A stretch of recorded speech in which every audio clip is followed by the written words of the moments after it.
There's been a gap, and in fact it's a brand new mandate that was set up last year, and the issues around how people protest, for example. When should they protest? What are the rules around protesting?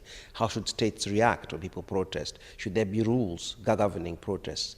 On the other side of it is the right to association. How do people associate? When can they associate? Should states limit association? And those kinds of issues, and how practically is that done? So the idea of this mandate is to give practical and real guidelines and real flesh, if you wish, to these rights that have been, in a sense, papered over the last 50 years, and give it a new urgency.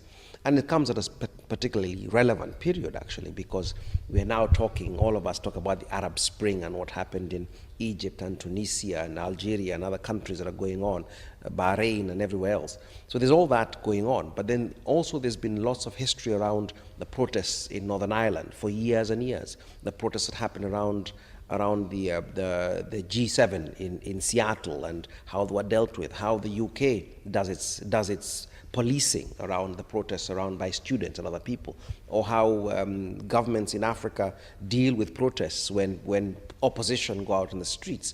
We have seen the issue in Uganda recently, where the opposition leader is walking to work, and all of a sudden he's not being allowed to walk to work. And so what are the issues that this brings up? Now, the first part of it is that we have to understand is that human beings have the right to peaceful assembly.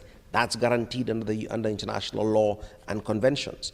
But then the question is then how is that right implemented by ordinary people, and how do states react to it, and are there limits to how states should react to it? Should they use tear gas? Should they use water cannons? Should they use dogs? Should they use guns?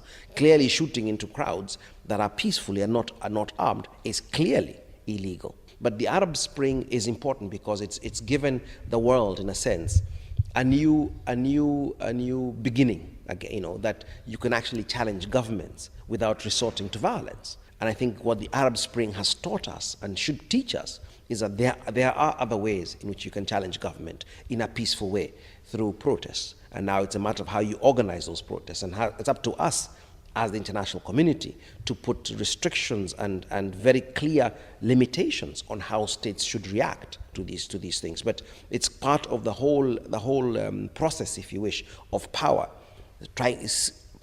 working to stay in place, and people challenging power. And I think that's what human rights is about. It's about speaking truth to power and challenging power. So